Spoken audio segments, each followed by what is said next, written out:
I would like to welcome everybody to Indie-Views. Today we have Mike Chenoweth with us. How you doing? Mike's going to be sharing some of his music and a little bit of what he knows around the indie scene. So, Mike, thank you very much for Thanks for having me. For coming out. It's pleasure to be here. It's taken a little bit of doing. Yeah, absolutely. Well, I know that both of us are pretty busy people, so it takes a little while for pathways to converge, but we managed to get her done. So here we are. So here we are today. So it's a joy having you here. So, thank you. Tell me a little bit about you. About me? Yeah. Well, basically, on a personal level, I was born in Ontario and basically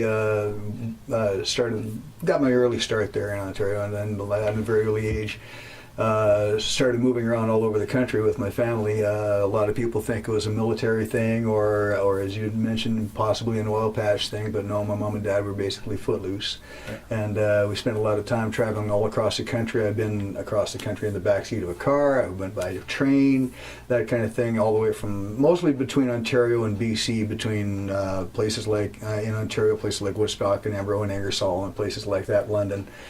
To Vancouver, and then up to Prince George and BC, and then back and forth over a number of years before, when I was about 14, we settled in Edmonton. Okay. And been here ever since. When did you start playing guitar? I got my first guitar when I was about 12. Although I really didn't take it seriously then, because back then I really wanted to be a drummer.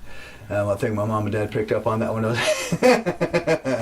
when I was beating on cardboard boxes in the family garage with screwdrivers, and they figured, well, we better get this boy a drum kit. So I played drums and bass, actually, back and forth between drums and bass in various bands from the time I was about 14 till about 20. I played my first paid gig when I was 14. And then at the age of 20 or 21, I picked up a guitar and said, this is what I want to do. Yeah. So, yeah.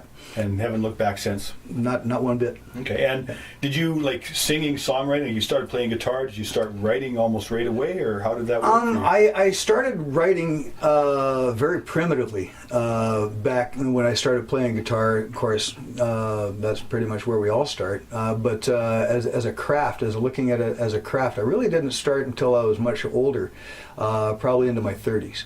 Okay. Up until then, I was doing a lot of classic rock, a lot of hard rock, and that kind of thing. I was basically a metalhead back in the day. I had hair halfway down my back and hung out with that kind of crowd for a long time. And then in the early '90s, a friend of mine introduced me to Stevie Ray Vaughan. Yeah. And picked up the Couldn't Stand the Weather album, and ever since then, now it's been history since then. The three people that got me started as artists that influenced me in my early days were Stevie Ray Vaughan, Muddy Waters, and B.B. King. So I got a fairly wide range of flavors as far as the blues goes, and then from then on, it's kind of branched out from there. So. Okay, so with your original stuff, how do you classify that? Like, is it a blues-oriented sound? Mm-hmm. Yeah, pretty much. It's 1 foot in the blues, but I like to try to keep a lot of flavors happening. Everything from funk to straight-ahead blues to R&B to rock and roll with a little bit of rockabilly thrown in. I don't classify myself as a straight-ahead blues guy, but everything I do is definitely blues influenced. Yeah. Okay, so when people go out there and purchase your album, they're gonna hear that. Yeah, pretty much. Everything from slow blues to Latin grooves to funk and straight ahead rock and roll and down in the gutter kind of blues and everything. Swing, I'm a big fan of swing music, that kind of thing. So I tend to vary it up as much as I can. How do people find you? Like, I want to buy an album, right? You want to buy an album? Where do I go to do that? If you want to buy a CD, you pretty much got to come out and see me at a show. Okay, so. So I want to get a CD, I got to come and see you at a show. Yeah. That takes us right into where I want to talk about where you're playing and what you're doing, because if people want to find your stuff, which I'm sure they're going to want to, once you play a song for them so they can get a flavor, what are some of the gigs you have coming up where they can come out? As solo shows go, I have 2 shows coming up at 2 separate Finn McCool's clubs in town, in Edmonton rather. The 18th I'm going to be playing at the Skyview location on 137th Ave, and on the 24th I'm playing at the downtown location at City Centre Mall. Both shows are solo acoustic shows, and on the 25th I have my bar band, the Shufflehounds, going in to play at the Alibi Club Alibi Pub, actually. It's on Stony Plain Road and 173rd Street in the west end of Edmonton. Okay. Yeah, really nice club, great people, great venue, nice sound. It's a relatively new club on the circuit. Very, very cool place. Okay. So, on April 22nd, I would just want to make mention of the fact that I'm going to be playing a solo show at Cafe Blackbird. It's going to be a benefit with the beneficiary being an organization called Little Warriors. They have an event coming up on the 22nd called Band-Aid, and where they're going to have something like 8 or 10 bands playing over the course of the day, with all the proceeds going to Little Warriors. Little Warriors is an organization that is in support of survivors of child sexual abuse. And we're tying the two events together. They're promoting my event, I'm promoting theirs. With all the proceeds from my show, every single nickel that comes in as a result of the show at Cafe Blackbird is going to go straight to Little Warriors through the Band-Aid event.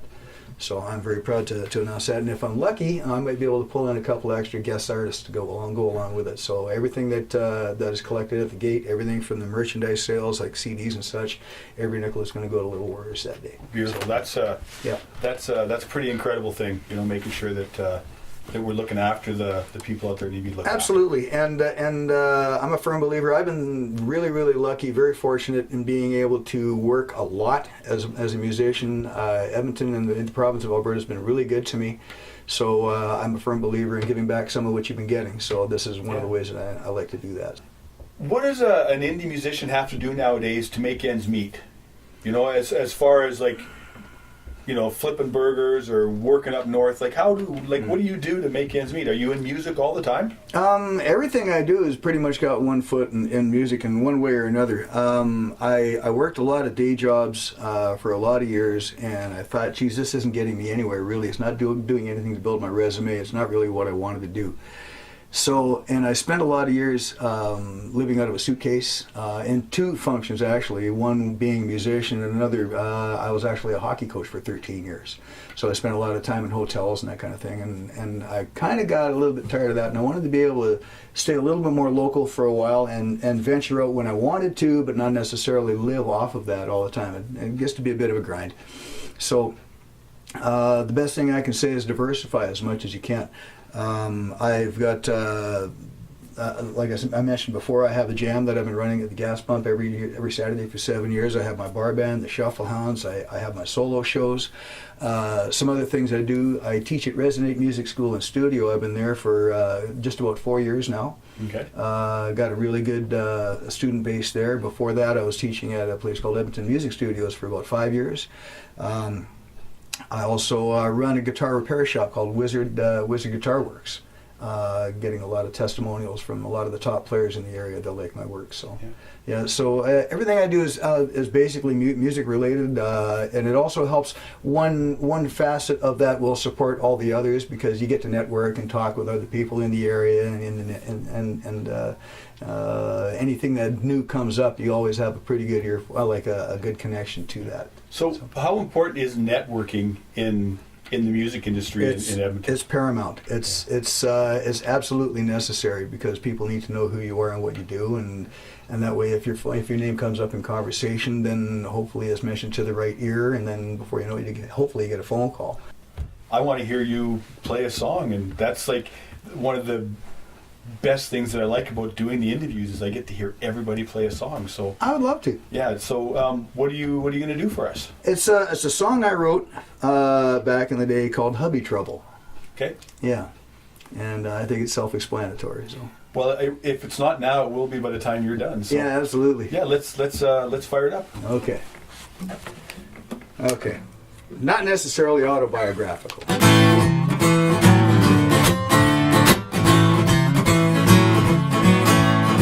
That Friday night was kinda slow.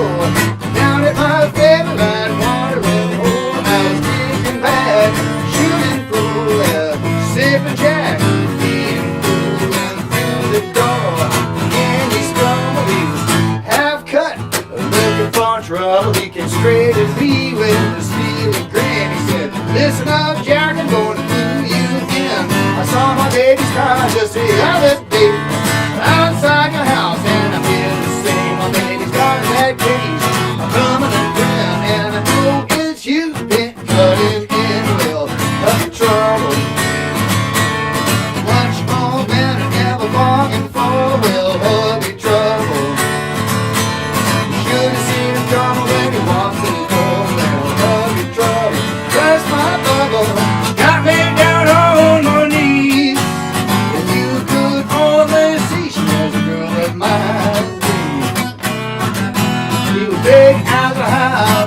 my size, but I was cool when I looked him in the eye. I shot right back with my own steely grin. When he started to speak, I knew my chances was slim. I said, oh yeah, you big, you mean it, you bad, and I could run fast, you're scared. Then that will love you trouble.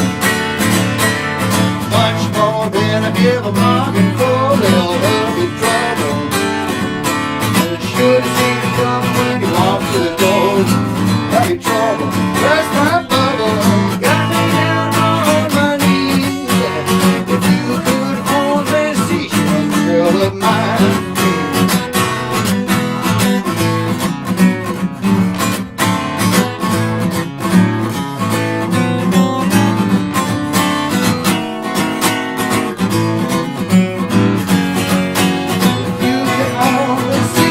A girl of my dreams.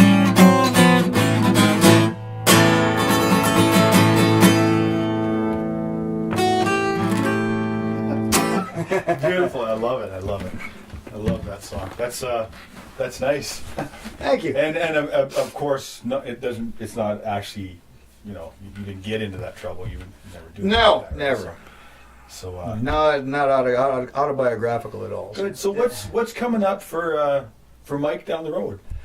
What's coming up for Mike down the road? I've got a bunch of songs written up, and I eventually want to get back into the studio and record again, as funds will allow and the schedules will allow. I'm basically looking at working as much as I can at doing what I love, pretty much. The festival season's coming up. I've got a bunch of irons in the fire as that goes. Looking forward to that, and maybe even coming up and doing some work with you. So how do people find you on the internet? What do they look for? I'm basically available. You can find me anywhere on Facebook under Michael Chenoweth, Michael Chenoweth is Chenoweth, or you can find me on Reverb Nation under Michael Chenoweth as well. I believe it's Michael Chenoweth, just Michael Chenoweth. That's about it. So Okay, so as long as you all remember how to spell his name, you're going to find him. They put that in a web browser somewhere, you're going to come up. yeah, pretty much. Right? Yep. Okay, so make sure that you do some looking and track him down. And the music is really good and Thank you. and a That's pretty awesome. nice and a pretty nice guy to boot. So Mike, I really want to thank you for coming out. I appreciate you having me. Thank you very much. I really appreciate you taking the time out today. I know you're a busy guy, and it's nice to have you. Well, like I said, we're both pretty busy. I'm just glad we were able to align the planets and have the paths converge, Yeah. and we were able to do this. It's a lot of fun being here, and thank you for having me. Yeah, It's absolutely. a lot of fun. So the other thing I just want to point out real quick is make sure that you take the time to look at the other indie views Yes. on the YouTube channel. Okay, you can also find this on my website, therocklodge.ca. You'll be able to find it there. Also, make sure that you press the subscribe here button when you go onto my page. Yes. That helps me to be able to keep doing this sort of stuff. Yep. And also remember, indie views, indie always. So please take the time to look at the stuff that's out there.